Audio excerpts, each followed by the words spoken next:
আদালতে অনেক মানুষ এসছেন, আদালতে মামলা হবে আগামীকাল, আমরা দেখি কি করতে পারি। গ্রামের মানুষ তার গরু হাটে বিক্রি করে যারা কিনবে তারা যে কাজেই লাগাক, সে কাজে লাগানোটা ঠিক বেঠিক ভিন্ন কথা, কিন্তু বিক্রি হবে। যে কুরবানি নিয়ে যে নতুন নির্দেশিকা জারি করে রাজ্য সরকার, আপনারা কি কলকাতা হাইকোর্টে মামলা করবেন? মামলা তো আমরা তো উকিল, মামলা আপনারা করছেন, আমি তাদের সওয়াল করব। তো সেরকম কেউ মামলা? অনেকে মামলা করেছেন, তারা আমাকে অনুরোধ করেছেন সওয়াল করার জন্য, আমি সওয়াল করব। কবে মামলাটি উঠবেন? আগামীকাল হওয়ার কথা আছে। এখন আপনারা তো সব জয় শ্রীরাম জয় জগন্নাথ করে এতদিন লড়াই করেছেন, জয় মানুষ তো আর কেউ বলেননি, তার পরিণতি হচ্ছে এটা। এখন এটা তো বুঝতে হবে যে বিজেপি সরকারটাকে লালন পালন করছে আদানি আম্বানিদের মতো বড় বড় পুঁজিপতিরা।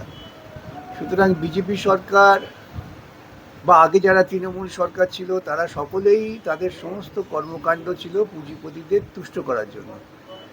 আজকে যদি এই গ্রামের মানুষ তার গরু হাটে বিক্রি করে যারা কিনবে তারা যে কাজেই লাগাক, সে কাজে লাগানোটা ঠিক বেঠিক ভিন্ন কথা, কিন্তু বিক্রি হবে, গরিব মানুষের কিছু পয়সা উপার্জন হবে, আর যারা কিনবে তারা হয়তো বলি দিয়ে খাবার করবে। এটা গরিব মানুষদের ব্যাপার, এতে খুব অসুবিধে। ওরা চায় গরুর মাংস বিক্রি করে বিদেশ থেকে প্রচুর টাকা আসবে, সেক্ষেত্রে এই গরুগুলো যদি ওদের কাছে পৌঁছে দেওয়া যায় তাহলে তারা অনেক বিদেশি মুদ্রা উপার্জন করতে পারবে। লক্ষ্যটা সেটা, এটা তো আপনাদের বুঝতে হবে। সুতরাং ওরা যা সিদ্ধান্ত নিচ্ছে সেটা হচ্ছে আদানি আম্বানিদের সুবিধে করে দেওয়ার জন্য, আপনাদের জনগণের সুবিধের জন্য করে না ওরা। যতই জয় শ্রীরাম জয় জগন্নাথ বা আল্লাহু আকবর করুন না কেন, মানুষের কথা ভাবতে গেলে মানুষের যে মঙ্গল হয় সেই চিন্তাটাই করতে হবে, এবং সেটা বিজেপি তৃণমূল বা ওই জাতীয় সরকার করতে পারে না এবং করেনি। স্যার, মানুষের ভোটে তো সরকার নির্বাচিত, তো প্রচুর মানুষ হঠাৎ করে সরকারের নির্দেশিত যে কুরবানি দেওয়া যাবে না, এতে মানুষ বিপদে পড়েছে। মানুষ যদি বিপদ ডেকে আনে, তারা যদি আয় আয় আমার ঘরে বিপদ আয় বলে বিজেপি তৃণমূলের মতো রাজনৈতিক দলকে ভোট দেয়, তো মানুষকে ভুগতে হবে, এটা কী করা যাবে? আমার কৃতকর্মের ফল আমাকেই ভুগতে হবে। তারা তো আমাদের কথা তখন গ্রহণ করেননি, গ্রহণ করতে চাননি। তারা মনে করেছিলেন সিপিএম কাটিয়ে আমরা তৃণমূলকে আনি, অনেক লাভ হবে। তারপরে দেখলো তৃণমূলের লাভ হচ্ছে না, ভাবলো তৃণমূলকে সারিয়ে বিজেপিকে আনি। কেন? বড় বড় প্রচার মাধ্যম আপনাদের এইটাই বুঝিয়েছে যে তৃণমূল কিংবা বিজেপি, ও বামেরা কী হবে, বিকাশবাবু চেঁচাবেন, চেঁচিয়ে যাবেন, এই আপনাদের ধারণা ছিল। তার পরিণতি ভুগছে না আজকে। আমাদের প্রতিবেশী রাষ্ট্রগুলো টেকনোলজিতে যখন আসার সময় তারা এগিয়ে যাচ্ছে, আমরা মন্দির মসজিদ, মন্দিরের নিচে শিবলিঙ্গ এবং কে কী খাবে এই নিয়ে পড়ে যাচ্ছে। তাই তো আমাদের পাশের দেশ চীন আমাদের পরে স্বাধীন হয়েছিল, তারা আজকে বিজ্ঞান প্রকৌশল কৃতবিদ্যা এইসব করে গবেষণা করে আমেরিকাকে কান ধরে টানছে, আর আমরা এখন পড়ে আছি গোমূত্র আর গোবর এই নিয়ে গবেষণায়। শিক্ষাক্ষেত্রে অনুদান বন্ধ করে দিচ্ছেন কেন্দ্রের বিজেপি সরকার, তারা গবেষণার জন্য কোনো টাকা দিচ্ছেন না, তারা বিশ্ববিদ্যালয়ের অধ্যাপকের শূন্য পদ পূরণ করছেন না, তারা বলছেন গোমূত্র আর গোবর নিয়ে গবেষণা করো তবে টাকা দেবো। তাহলে সেই আপনারা যাদের ভোট দিয়েছেন তারা এর বাইরে যাবে কি করে? আপনারা তো মানুষের জনগণের মঙ্গলের জন্য, আপনারা মানে আমরা জনগণ, মানুষের জনগণের মঙ্গলের কথা ভেবে তো ভোট দিই না। আমরা তো প্রচারে ভেসে গিয়ে ধর্মীয় আবেগে ভোট দিই। ধর্মটা যে ব্যক্তিগত আচরণে, তা দিয়ে যে সমাজ রাজনীতি চলে না, এটা তো আমরা বুঝিনি, তার পরিণতি এটা। যে গরু হাটগুলো রয়েছে পশ্চিমবাংলায়, বহু গরু হাট, এই ঈদ উপলক্ষে সেই জায়গায় হাজার হাজারের গরু যায়। সেই হাটগুলো আজকে সকালে যখন দেখছিলাম যে শাকশহর বলে একটা গরু হাট ছিল, সেই গরু হাটে কেন্দ্র বাহিনী দিয়ে কার্যত যারা গরু নিয়ে এসেছিল বা যারা খরিদ করতে এসেছিল তাদেরকে তাড়িয়ে দিয়ে পুরো মাঠটাকে ফাঁকা করে দিল।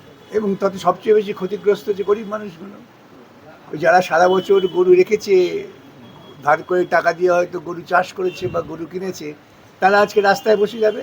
তাদের বলবে যা একটা করে বাটি দিয়ে দিচ্ছি, রাম মন্দিরে গিয়ে বসে ভিক্ষে করো। এইটাই তো বিজেপির পরিকল্পনা। সেই পরিকল্পনাটা আমাদের বুঝতে হবে, এবং সময় এসেছে সমস্ত মানুষকে এখন ঐক্যবদ্ধ হয়ে লড়াই করতে হবে। আদালতে অনেক মানুষ এসছেন, আদালতে মামলা হবে আগামীকাল, আমরা দেখি কি করতে পারি। কিন্তু মানুষকে মাঠে ঘাটে লাঠি হাতে লড়াইয়ের জন্য নামতে হবে। এক শ্রেণীর মানুষ ডবল বাজাচ্ছে, তারা বলছেন যে কোন এক সম্প্রদায়ের মানুষের গোমাংস খাওয়া থেকে বিরত করেছে, এটা আমাদের কৃতজ্ঞ। কিন্তু সেই জায়গা দেখতে পাচ্ছি যে আরও এক শ্রেণীর মানুষ যারা এই পশু পালন করে, তারাও হিন্দু সম্প্রদায়ের মানুষ, তারা বলছে যে আমরা বিজেপিতে ভোট দিয়ে কি বিপদে পড়েছি। শুনুন, আমি বলছি সবসময় ক্ষতিগ্রস্ত হয় গরিব মানুষের। এই গরিব মানুষদের বিভাজনের জন্য কখনো গরুর মাংস, কখনো ভেড়ার মাংস, কখনো ছাগলের মাংস, দুদিন বাদে বলতে পারবে তা ঘাস ছাড়া কিছু খাওয়া যাবে না।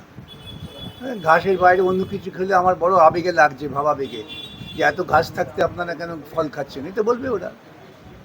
সেই দিকে তো আমাদের নিয়ে যাচ্ছে, আমরাও তো সেই ওদের পরিচালিত পথে ঘাস খাওয়ার জন্য এগোচ্ছি। আজকে যারা ভাবছে যে একদল মানুষের খাদ্যাভ্যাস, তারা গরুর মাংস খেতে পাচ্ছে না বলে আমরা খুব উল্লসিত, কাল যখন তাদের ঘাট ধরে ঘাস খাওয়াবে তখন তাদের উল্লসিত হবে। সুতরাং কিছু কাজ করতে গেলে না অনেক দূর ভাবতে হয়। একটা প্রচলিত কথা আছে, ভাবিয়া করিও কাজ, করিয়া ভাবিও না। আমরা এখন করিয়া ভাবছি। আমরা দেখেছি ভারতবর্ষের বিজেপি শাসিত যেসব রাজ্যগুলো রয়েছে সেই সব রাজ্যগুলো আমরা মিডিয়াতে বা সোশ্যাল মিডিয়াতে দেখেছি যে বুলডোজার রাজ চলছে। পশ্চিমবঙ্গ সরকারের পতন হলো, তৃণমূল সরকারের পতন হলো, আর বিজেপি সরকার আসার সঙ্গে সঙ্গে সেটা কিন্তু আমরা চোখে দেখতে পাচ্ছি যে কিছু মানুষ অভিযোগ করছে যে কোনো এক সম্প্রদায়কে টার্গেট করে তাদেরই অবৈধ বিল্ডিংগুলোকে ভাঙা হচ্ছে। দেখুন, তৃণমূলের হাত ধরে ওরা বামপন্থীদের মারধর করে, খুন খারাপি করে মানুষকে বিভ্রান্ত করেছে। আজকে বিজেপি বুঝে গেছে যে তৃণমূলের দরকার নেই, আমরা নিজেরাই ক্ষমতায় আসতে পারি। এতদিন শিখণ্ডী ছিল, শিখণ্ডীকে ফেলে দিয়ে এখন এসে গেছে। এখন এসে গিয়ে ওদের যে স্বরূপ, আসল চরিত্র, সেটা প্রকাশ পাচ্ছে। ওদের একটাই মাত্র উদ্দেশ্য, তা হচ্ছে ভারতবর্ষের মানুষকে ঐক্যবদ্ধ হতে দিও না। ঐক্যবদ্ধ ভারতবাসী হলে পরে আদানি আম্বানি এদের মুনাফায় হাত পড়ে যাবে। আজকে ভারতবর্ষের বিজেপি সরকার, মোদি শুধুমাত্র ওই ব্যবসায়ীদের স্বার্থেই কাজ করছেন, সাধারণ মানুষের স্বার্থের কথা তারা ভাবেন না। এবং সেই তাদের পাতা ফাঁদে আমরা পা দিয়ে ফেলেছি। আপনারা বিরোধীরা বারবার অভিযোগ করে এসেছেন যে তৃণমূল এবং বিজেপির মধ্যে কোনো পার্থক্য নেই, মুর্দার এপিদার রফিক। সেই প্রমাণ এত বড় সংবাদ মাধ্যমে দেখলাম যে 55% মানুষ মনে করছেন যে হ্যাঁ, বিজেপি তৃণমূলের সেটিং হয়েছে, তৃণমূলের সরকার পরিবর্তন হয়েছে, যে সেটিংয়ের কথা সেটা কি বিজেপি তৃণমূলের সঙ্গে নিয়ে বয়ে বেড়াবে বলে মনে করেন? যাচ্ছি তো, এখন তৃণমূল সবই তো বিজেপি হয়ে গেছে। তৃণমূল দলের তো কোনো অস্তিত্ব নেই, সবই তো বিজেপি হয়ে গেছে। আমি তো বলছি জামা পাল্টেছে, আর কিছু পাল্টায়নি। এবং আপনারা দেখতে পাচ্ছেন তো প্রতিদিন প্রতি মুহূর্তে যে একই আছে সমস্ত কর্মকাণ্ড, শুধু জামাটা পাল্টেছে, একটু মোড়ক পাল্টেছে, আর কিছু না। মুখ্যমন্ত্রী ওই তৃণমূল ছিল বলে তাই? আচ্ছা, শুভেন্দু মমতার মন্ত্রিসভার সদস্য ছিলেন। আরএসএস শুভেন্দুকে মমতার থেকে বার করে নিয়ে ওর মুখপাত্র হিসেবে লড়াই করেছে। পার্থক্যটা কোথায়? একটা লোকেরও শাস্তি হবে না। শুভেন্দুর যে ব্যক্তিগত সহায়ক খুন হয়েছে, তার শাস্তি হবে কি? এটা ভাবতে হবে। স্যার, আপনি বলছিলেন যে এই যে কুরবানি নিয়ে যে নতুন নির্দেশিকা জারি করে রাজ্য সরকার, আপনারা কি কলকাতা হাইকোর্টে মামলা করবেন? মামলা তো আমরা তো উকিল, মামলা আপনারা করছেন, আমি তাদের সওয়াল করব। তো সেরকম কেউ মামলা? অনেকে মামলা করেছেন। তারা আমাকে অনুরোধ করেছেন সওয়াল করার জন্য, আমি সওয়াল করবো। কবে মামলাটি উঠবে স্যার? আগামীকাল হওয়ার কথা আছে।